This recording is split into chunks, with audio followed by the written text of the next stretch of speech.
माता जी आप सबको कल्याण करें, आप सबकी मनोकामना ने पूर्ण करें। बोलो श्री अम्बे माता की जय। बोलो श्री अम्बे माता की जय। बोलो श्री अम्बे माता की जय।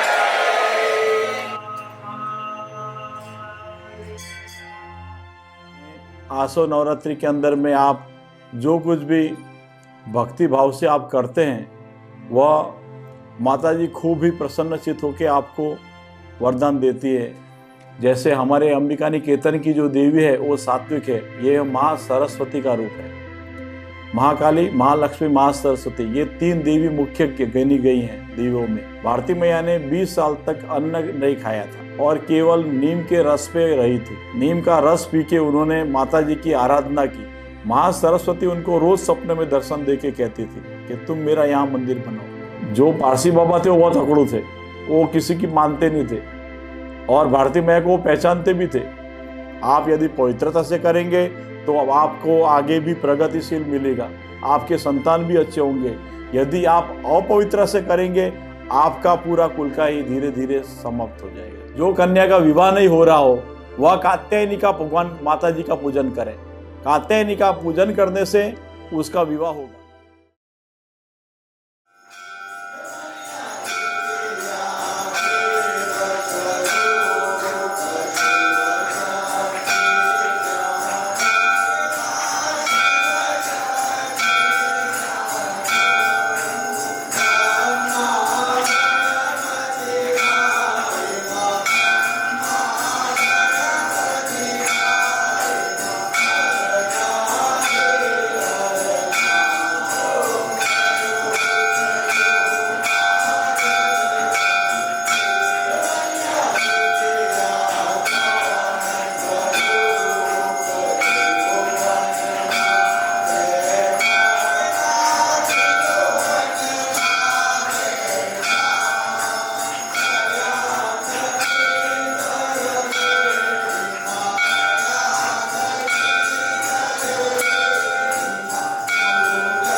तो आज का ये एपिसोड आप बहुत ध्यान से सुनिए।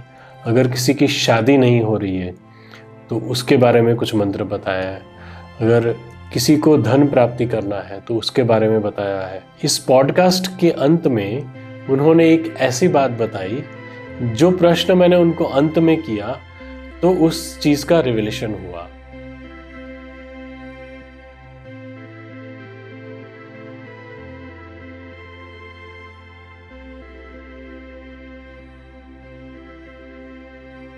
आचार्य सुरेश भट्ट जी, आपका अवतार टॉक्स में बहुत बहुत स्वागत है। तो हम आज का पॉडकास्ट शुरू करते हैं। जय माता। जय माता जी। हर मंगल मंगल्ये शिवे सर्वार्थ साधिके शरण्ये त्र्यंबके गौरी नारायणी नमोस्तुते।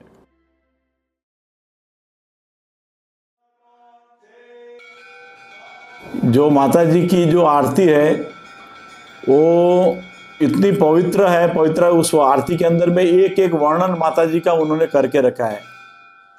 वो अब एक एक पंक्ति आपको उसमें आपको बोलना पड़ेगा। जय आद्या शक्ति माँ, जय आद्या शक्ति, अखंड ब्रह्मांड निपाव्या। पूरे ब्रह्मांड के अंदर में माता जी ने अपनी शक्ति जब प्रकट की, एक तेज खाली एक बिंदु से माता जी ने एक बिंदु से पूरे ब्रह्मांड को चमका दिया। केवल पड़वे प्रगट्या माँ, पड़वे के दिन यानी जब प्रतिपदा आती है उस दिन माता जी का उत्पन्न हुआ। द्वितीय बेव स्वरूप शिव शक्ति जानो। जो शिव और शक्ति है, यदि शिव में से रकार निकल जाए तो खाली सव हो जाएगा। इसलिए शिव जी भी अपनी शक्ति को प्रकट और जगाने के लिए देवी की आराधना करते हैं। इसलिए वहां पे शिव शक्ति का स्वरूप दिया गया है। तृतीय त्रण स्वरूप त्रिभुवन मां बैठा, 3 भुवन के अंदर में माता जी बैठी। क्यों बैठी? लोगों के कल्याण के लिए, उसकी रक्षा करने के लिए।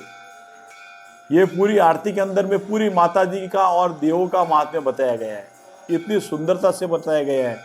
आप जितने ही पंक्ति लोगे उसमें अंदर पूरे माता जी का वर्णन किया हुआ है। जो दक्षिण के अंदर में काली बैठी है उसका वर्णन किया हुआ है।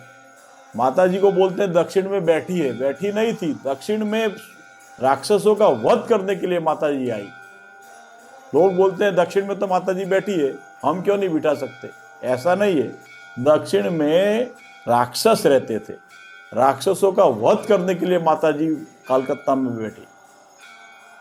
वहां पे चतुर्थ में आया, पंचमी पंच ऋषि, पंचमी गुणपदमा, जो ऐसे कुल 7 ऋषि हैं। लेकिन यहाँ पे पंक्ति में कुछ जो कवि ने समझाना चाहा वो ठीक से समझा नहीं पाए। यहाँ पंचमी पंच ऋषि, पंचमी गुणपदमा, पंच सहस्त्र ત્યાં જોઈએ, पंच तत्वमा, पंच तत्व का वर्णन किया है, लेकिन पंच ऋषि आ गया है।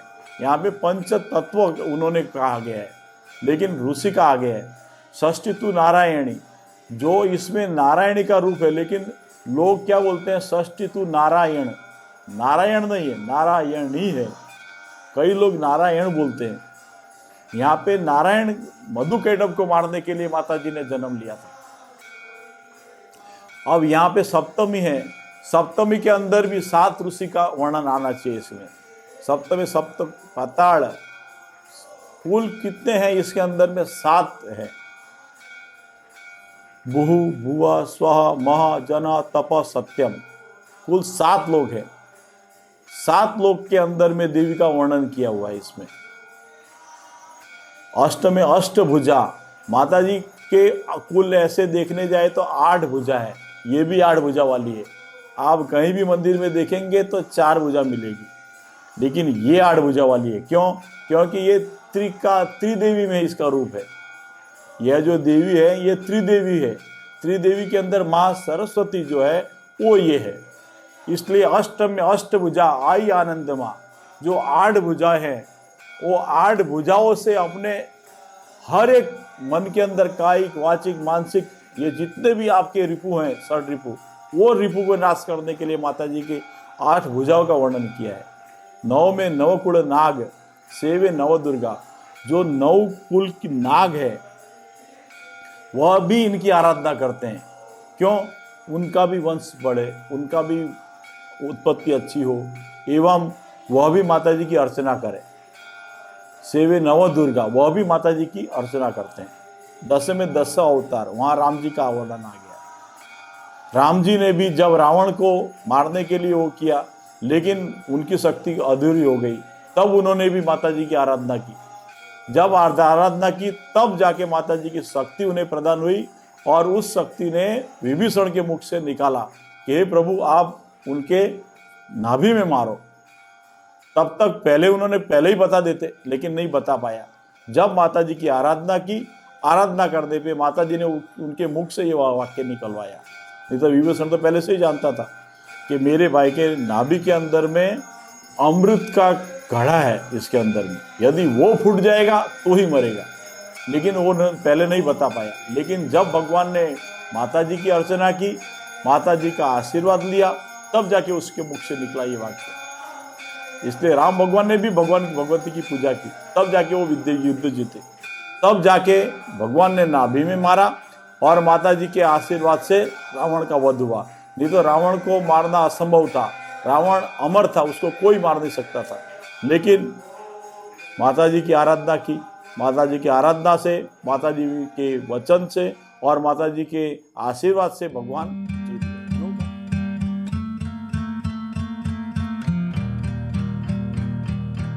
जो कन्या का विवाह नहीं हो रहा हो वह कात्यायनी का भगवान माता जी का पूजन करें। कात्यायनी का पूजन करने से उसका विवाह होगा। क्यों? कात्यायनी महामाये महायोगिन्यधीश्वरी नंद गोपसुतम देवी पतिम में कुरते नमः। कात्यायनी माता जी का वरदान है कि जो उसकी पूजा अर्चना करेगा उसको सुंदर वर जो उसने सोच भी नहीं पाया होगा उससे भी अच्छा मिलेगा। इस तरह एकादशी का वर्णन किया हुआ है। 12 से 12 रूप, जो बहुचरी माता है उनका वर्णन किया हुआ है। जो छोटी बच्चियां होती है, वो छोटी बच्चियां में 1 साल से लेकर 9 साल तक की जो बच्चियां होती है वह नव दुर्गा का प्रतीक है। इसलिए उसके अंदर में छोटी बच्चियों के अंदर माता जी और बहुचरा माता, इन दोनों का वर्णन बताया गया है। 13 से तुलजा रूप तमे तारुणी माता, जो भवसागर से तरने वाले जो रोगी होते हैं, जिसको बहुत संकट होता है, कुछ भी करने से जब उसका रोग नहीं दूर हो रहा है तब उसको 13 से तुलजा रूप तमे तारुणी माता, माता जी की पूजा अर्चना करनी चाहिए। 13 का त्रयोदशी का व्रत करना चाहिए, जिससे उसका यह संसार से जीव नहीं जा रहा हो तो वो चला जाता है। 14 से 14 रूप चंडी चामुंडा, जो चामुंडा माता है उनका वर्णन गया है 14 में। पूनम में कुंभ भरियो सामर्थ्यो करुणा, पूनम करने से जो आपका कुंभ आपके घर में यदि खाली रहेगा, अन्न के भंडारे नहीं रहेंगे, पैसे की हमेशा ही अछत रहेगी, तो आप पूनम का व्रत करते हैं तो हमेशा भंडार आपके भरे रहेंगे, कभी खाली नहीं होंगे। इसलिए पूनम में कुंभ भरियो सामर्थ्यो करुणा।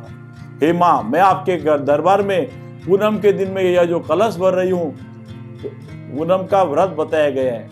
जो काठियावाड़ी लोग रहते हैं, जो राजस्थानी लोग रहते हैं, वो पूनम का व्रत भरते हैं और व्रत करके माता जी के दरबार के अंदर में कलश रखते हैं, नारियल, पानी और पैसा, और वहाँ पे माता जी के लिए खीर है या फिर कुछ पेंडा है। इस तरह से माता जी को अलग अलग क्रिया, जैसे प्रसाद मिठाई है, फल है, मेवा है और चॉकलेट है, या फिर कोई भुजिया है, या फिर रोटी है, या फिर अपने हलवा है, इस तरह अलग अलग पूनम के अंदर भर के वो 15 पूनम का वो उपवास करती है। इसलिए उस समय में यहाँ पे पूनम का व्रत बताया गया है। पूनम में कुंभ भरियो सामर्थ्यो करुणा, हे माँ, मैं तेरे दरबार में आई हूँ पूनम भरने के लिए, इसलिए जो मैं मन से और जो आपका शक्ति से जो पूजा कर रही हूँ, वैसी शक्ति मुझे आप प्रदान करना। इस तरह पूनम तक का इन्होंने महात्म्य बताया। पूनम के बाद में आपका संवत सोड़ प्रगट्या, जो रेवा नदी के अंदर है, रेवा यानी नर्मदा, नर्मदा नदी के अंदर में यह जो माता जी जो थी, विक्रम संवत 1400 में ये माता जी प्रकट हुई थी। उस समय में जो ये जो आरती लिखने वाले हैं वह भी भट्टी है। आप जहाँ भी माता जी की जो शक्तिपीठ है वहाँ जाइए, आपको भट्टी ब्राह्मण मिलेगा। ये एक माता जी का एक वरदान है। आप यहाँ जाओ, आरासुर में जाओ, वहाँ भी भट्टी मिलेगा। अंबिका निकेतन में आओ, वहाँ भी जो प्रथम पुजारी जो आए वह भी भट्टी है। आप दूसरी शक्तिपीठ में जाओ, जैसे आप ये 4 धाम है, 4 धाम के अंदर आप कहीं भी जाइए, आपको भट्टी पुजारी मिलेगा, क्योंकि एक देवी शक्ति, शिव शक्ति की जिन्होंने उपासना कुछ होगा ऐसा, इसलिए वहाँ पे भट्ट ब्राह्मण का वो मिला, उनको वरदान मिला कि जहाँ भी पीठ हो माता जी की, शिव की, वहाँ भट्ट मिले। इसलिए जो ये आरती लिखा है वो भी भट्टी थे। हाँ, उन्होंने इस आरती का ये पूरा महात्म्य किया। त्र्यंबावटी नगरी माँ रूपावटी नगरी, जो ये त्र्यंबावटी नगरी है, ये इसका तो महात्म्य आजकल कोई नहीं जानता है, लेकिन जो ये त्र्यंबावटी नगरी है वो पूरे पंचमहाल के अंदर में आती है। जो गोध्रा से आगे जाते हैं वहाँ पे ये माता जी का गढ़ था उस समय में, उस गढ़ का यहाँ पे वर्णन किया हुआ है। त्र्यंबावटी नगरी माँ रूपावटी नगरी माँ मंछावटी नगरी, क्योंकि वो लोग जानते थे यहाँ है, लेकिन दिखता नहीं था। किसको दिखता था? जो माता जी का साधक है उसी को वह गुफा दिखती थी, उसी को वहां पे माता जी दिखते थे। 16 सहस्त्र त्या जो ये समा करो गौरी, माँ दया करो गौरी, शिव शक्ति ने आरती जे कोई गासे, यानी इसके अंदर में शिव और शक्ति दोनों के गुण आ गए। इसलिए उसने महात्म्य बताया कि जो कोई भी भगवान की, माता जी की दोनों रूप में आप पूजन करके माता जी की आरती करते हैं, तो उस आरती से आपका जन्मों जन्मांतर का जो कुछ भी पाप है वह धुल के अंतिम में आप माता जी के चरण में चले जाओगे। अब इसमें अंदर 3 मुख्य आरती है। आरती 3 प्रकार की अलग अलग बताई गई है, 1 बत्ती, 3 बत्ती, 9 बत्ती। 1 बत्ती से केवल एक देवी, 3 बत्ती से त्रिदेव, और 9 बत्ती से महाशक्ति, जो महाशक्ति के रूप में है तो आप 9 बत्ती करेंगे। ये महाशक्ति है। महाशक्ति यानी कौन? महाकाली, महालक्ष्मी, महासरस्वती। तो महाशक्ति जब होगी तो 9 बत्ती करेंगे, और केवल एक देवी का पूजन करें तो 1 बत्ती करेंगे। और त्रिकाल 3 देवी है साथ में तो 3 कर सकते हैं, लेकिन खास जो है 9 से करें। 9 से करने से क्या है, बड़ा मंदिर है, पीठ है, तब 9 होती चाहिए, क्योंकि क्या है कि 10 दिक्पाल है, उसके अंदर बीच में 10वें बाद में कपूर आता है, इसलिए 10 दिक्पाल से रक्षा होती है। और जो 9 बत्ती से करते हैं तो 9 में 9 कुड़ नाग सेवे नव दुर्गा, जो 9 दुर्गा है वो आपको 10 दिशाओं से रक्षा करती है, इसलिए 9 बत्ती से यहाँ करते हैं। और जो छोटे मंदिर होते हैं वहाँ 3 बत्ती से करते हैं, और आप घर के अंदर करना चाहें तो 1 बत्ती से कर सकते हैं। यह इस तरह आरती का महात्म्य हुआ।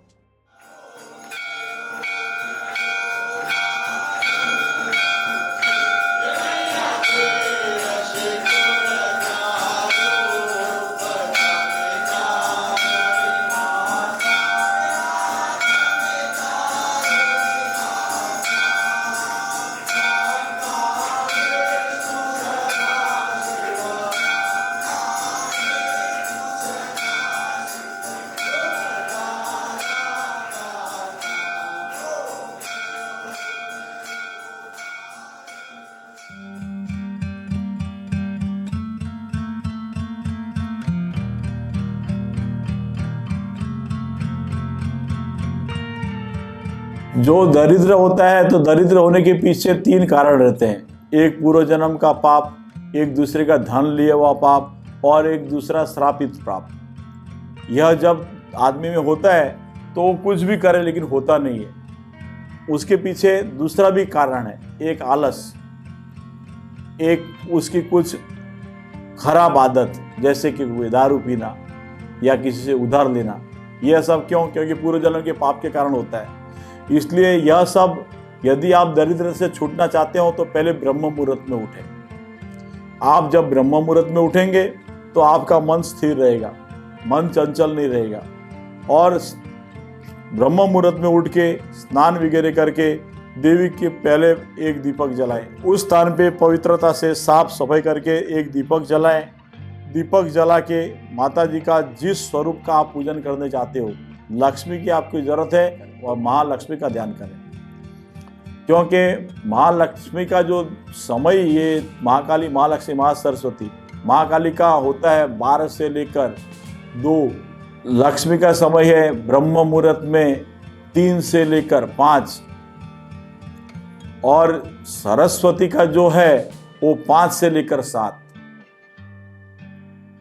आपको जिस देवी की कृपा चाहिए उसी प्रकार से आप पूजा अर्चना करो। और जिस देवी का आप पूजन करना चाहते हैं, लक्ष्मी के लिए आपको करना है तो आपको पीला वस्त्र पहनना है। लक्ष्मी चाहिए आपको, पीला वस्त्र पहनिए।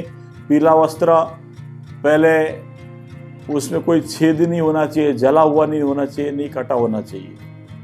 सामने आप पीला वस्त्र रखिए। पीला वस्त्र रख के उसके ऊपर मूंग रखिए। मूंग रख के महालक्ष्मी का कोई यंत्र हो, यंत्र का पूजा प्रतिष्ठा करके वहाँ रखिए ब्राह्मण के द्वारा। फिर आप वहाँ पे महालक्ष्मी का ध्यान करके महालक्ष्मी की माला करें। महालक्ष्मी के कई ऐसे मंत्र हैं, उसके अंदर में छोटा सा मंत्र है ओम श्रीं महालक्ष्मी नमः। ये सबसे छोटा मंत्र बताया गया है। और भी है ओम श्रीं ह्रीं श्रीं कमले कमलालय प्रसिद्ध प्रसिद्ध ओम श्रीं ह्रीं श्रीं महालक्ष्मी नमः। ये बड़ा है, लेकिन जो आदमी नहीं कर सकते हैं उसके लिए है ओम श्री महालक्ष्मी नमः, या फिर ओम ह्रीं श्रीं ह्रीं महालक्ष्मी नमः। ये भी है। बस आप 1 माला करें कम से कम, या 11 माला करें। आप जितनी माला करेंगे उसी प्रमाण आपको धन मिलेगा। लेकिन यह करने के बाद में माता जी को आपको खीर का भोग लगाना पड़ेगा, या फिर मिश्री है, और मिश्री के साथ में आपको इलायची, मिश्री इलायची, यह आप रखिए माता जी के सामने, तब जाके आपका काम पूर्ण होगा। और यह जब भोग लगाते हैं, भोग लगाने के बाद प्रथम कोई छोटी कन्या होती है जो 9 साल के अंदर की, उसको पहले प्रसाद देके फिर आपको लेना है, तब माता जी आप पे कृपा बरसाएगी। यहाँ मंदिर में सुबह हम लोग 4 बजे जाते हैं, पूजा भगवती की सभी देवताओं को उठा के स्नान वगैरह करके भगवान के श्रृंगार करते हैं। श्रृंगार करने के बाद में हम 5:15 से 5:30 के अंदर द्वार खोल देते हैं। खोलने के बाद में 9 दिन की हमारी जो सेवा रहती है, वो सेवा में ऐसा है कि प्रथम दिन हम वहाँ पे भगवती की जयंती देवी की स्थापना करते हैं, भगवती के बगल में ही वहाँ पे भगवती का स्थापना किया और उसी स्थान पे पूजा अर्चना करके फिर अपना कार्यक्रम चालू हो जाता है। सुबह से हमारा कार्यक्रम कैसा रहता है कि सुबह जैसे पूजा वूजा हो गई, उसके बाद में 11 बजे माता जी का एवं अन्य सभी देवताओं का भोग लगता है और शाम को 6:30 बजे वापस से सभी देवताओं को हम फलाहार का वापस से हम भोग लगाते हैं। ये अलग अलग क्रिया है। किसी मंदिर के अंदर में एक ही समय भोग लगाते हैं, लेकिन हमारे में 2 टाइम लगता है, सुबह भी लगता है, शाम को भी लगता है, और आरती भी सुबह होती है, शाम को भी होती है। इसलिए जो कोई भी दर्शनार्थी यदि दर्शन के लिए आ रहे हो, वो अपने इतना जल्दी आने की उन्हें आवश्यकता नहीं है। यदि आपको आराम से दर्शन करना हो तो बहुत ब्रह्म मुहूर्त में मत आए, क्योंकि आप जितना जल्दी आएंगे आपको आके बैठना है यहाँ। इसलिए हम तो सबसे निवेदन करेंगे आप आराम से आए, 6-7 बजे आए, जिससे आपको भी कष्ट न हो, दूसरे को भी कष्ट न हो, क्योंकि आप जितना जल्दी आएंगे उतना ही ट्रैफिक बढ़ेगा।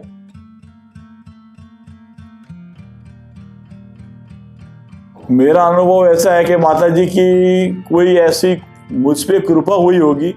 मैं तो कर्मकांड और ज्योतिष का खुद करता था, लेकिन मेरा ऐसा स्वप्न में विचार नहीं था मैं यहाँ आऊँगा, ये जगह में मैं सेवा करूँगा।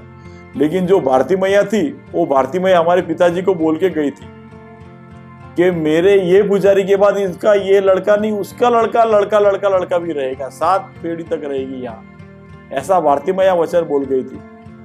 मुझे मालूम नहीं था मैं यहाँ आऊँगा, क्योंकि मेरा तो कोई विचार ही नहीं था यहाँ आने का। मैं बाहर कर्मकांड करता था। पिताजी बोलते थे आओ बेटा, तो कभी समय मिलता था जाते थे। लेकिन वो माता जी की कृपा, हमारे पिताजी का आशीर्वाद, जिससे वो सब मैंने त्याग करके यहाँ मंदिर में आ गया। आज मुझे भी यहाँ 28-30 साल हो गए ये मंदिर में। पिताजी के साथ रहते रहते मैं सेवा करता था, मुझे भी इतना समय हो गया, लेकिन मुझे मालूम नहीं चला कि माता जी की सेवा में मुझे यहाँ आना था।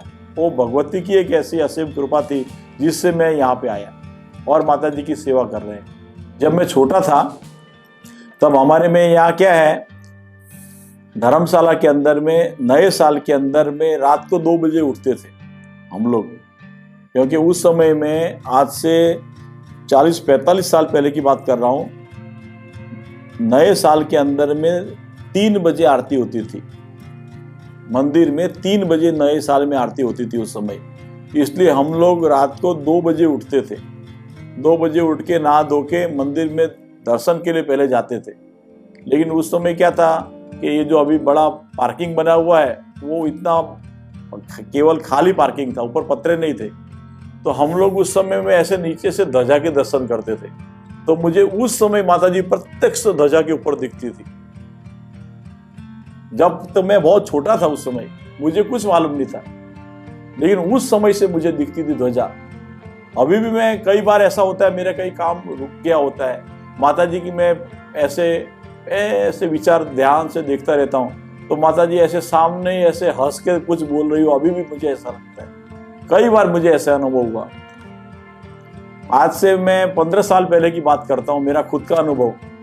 ये राहुल राज जो मॉल है, उसके सामने से मैं स्पीड में जा रहा था। वहाँ मेरे एक यजमान का एक वास्तु था, उन्होंने मुझे बुलाया था, आप आइए एक बार। तो मैं उनके लिए माला है और फूल है और एक मटका लेके जा रहा था स्थापना के लिए। वो मटका मिट्टी का था, तो मैं मटका वो लेना भूल गया, तो वापस से इधर आया और ये क्या है ये, बिग बाजार के पीछे में उस समय मटका मिलता था, तो वहां से मैंने मटका लिया, वापस गया। तो अब देखिए, अब माता जी का चमत्कार कि मैं इतनी स्पीड में था, तो वहां से एक रॉन्ग साइड में एक स्टूडेंट, कोई कॉलेज वाला एकदम रॉन्ग साइड में 4 व्हील लेके आया। तो मेरी लगभग 80-90 की स्पीड होगी और उसने एकदम आके मेरे सामने टक्कर लगा दी। तो मेरी गाड़ी के साथ में मैं 1, 2, 3, 4 बार घुमा, 4 राउंड में पलटी मार दिया मैंने, लेकिन मुझे कुछ नहीं हुआ, नहीं गाड़ी को हुआ।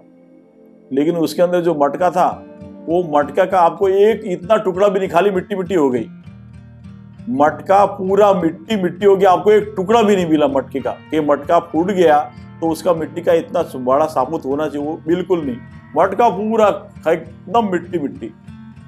मैंने कहा माता जी ने बचाया। सब लोग, पुलिस वाले, उधर दुकान वाले देखने आए कि ये पंडित जी अभी जिंदा है कि नहीं, लेकिन मैं तो ऐसे कैसे बैठा ही हूँ, मुझे कुछ नहीं हुआ, नहीं गाड़ी को खरोच आई। ये मेरा खुद मेरे जीवन का एक अनुभव। और आज से लगभग 40 साल पहले जब हम पढ़ते थे, तो गोरदो रोड पे वो समय क्या था कि आप बच्चे थे, साइकिल में जाते थे, तो एक रिक्शा का हैंडल पकड़ के मैं जा रहा था, तो सेंट जेम्स स्कूल के सामने ऐसे डंपर बना हुआ था। वो बच्चों के साथ में मस्ती मस्ती करते हुए ध्यान नहीं गया मेरा, और रिक्शा ने जैसे ऐसे उठा, मेरी साइकिल भी उठी, लेकिन मेरी साइकिल का पहिया घूम गया। तो मैं पूरा पलट के रोड के उस पार गया। उस पार जाते ही वहां से एकदम स्पीड में बस आई, मैं एकदम बस के नीचे, और बस मेरे ऊपर से निकल गई, लेकिन मुझे कुछ नहीं, मुझे खरोच भी नहीं आई। ये दूसरी बार मेरा। फिर उसके बाद तीसरा 1991 के 92 की बात है। उस समय जैसे ये बस से ऐसा एक्सीडेंट हो गया, बाद में पिताजी बोला नहीं साइकिल में नहीं जाना है, रिक्शा में जाओ। तो रिक्शा में जाने लगे स्कूल, 91 में रिक्शा में जाने लगे। तो रिक्शा में जा रहे थे, तो वो क्या है कि काल कहीं भी भिड़ जाता है।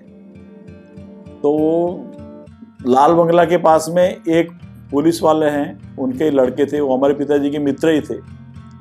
उन्होंने इतनी स्पीड में रॉन्ग साइड से आए, तो मैं रिक्शा के अंदर बैठा हुआ था, जाली तोड़ के उनकी गाड़ी में अंदर रिक्शा में, तो मेरा ये पूरा ये नाक ये पूरा फट गया, ये मैं एकदम बेहोश हो गया। अब वो रिक्शा ड्राइवर मुझे 3-4 हॉस्पिटल में ले गया, सबने मना कर दिया, हम भर्ती नहीं करेंगे, सीरियस केस है।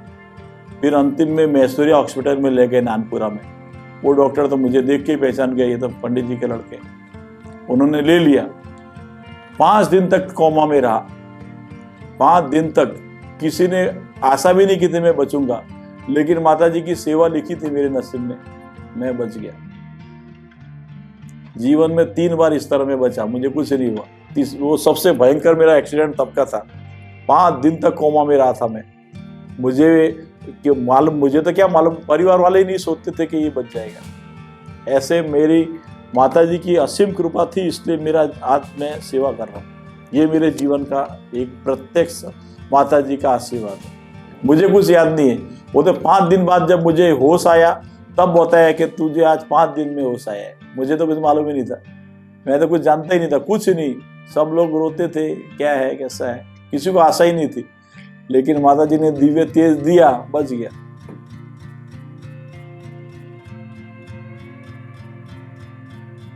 जी, कोई यदि कन्या हो तो, और यदि कोई लड़का हो तो उसके लिए अलग है। लड़का यदि हो तो उसके लिए भी माता जी के दुर्गा सप्तशती में मंत्र दिया हुआ है। पत्नी मनोरमाम देही मनोवृत्तानुसारिणीम तारिणीम दुर्ग संसारा सागर से कुलोद्भवाम, के इस संसार में से मेरे कुल को आगे बढ़ाने के लिए एवं मेरे समस्त मनोवांछित कामनाओं को पूर्ण करने के लिए मेरे मन के विचार को जानने वाली हे माँ, मुझे ऐसी आप पत्नी दी। उसके लिए भी मंत्र दिया गया है। ये लड़के के लिए, और जो लड़की यदि हो तो उसके लिए श्रीमद् भागवत में दिया गया ये कात्यायनी महामाई महायोगिनी धीश्वरी नंद कुपस्तम देही पतिम में कुरुते नमः। ये कात्यायनी का मंत्र उसमें है। और दुर्गा सप्तमी में पत्नी के लिए कात्यायनी महामाई महायोगिन्य धीश्वरी नंद गोपा सुतम देही पतिम में कुरुते नमः। ये लड़की के लिए, यदि कोई कुंवारी कन्या हो, उसका विवाह नहीं हो रहा हो, तब ये मंत्र का जप एवं पाठ करना चाहिए। वो भी दुर्गा सप्तशती के साथ आप संपुट में लेते हैं तो आपको 21 दिन या 36 दिन के अंदर शादी हो जाएगी, उसका विवाह पक्का हो जाएगा। ये संपुटित इसका पाठ किया जाता है। और लड़का हो तो उसके लिए ये पत्नी मनोरमम का इसका पाठ किया जाता है।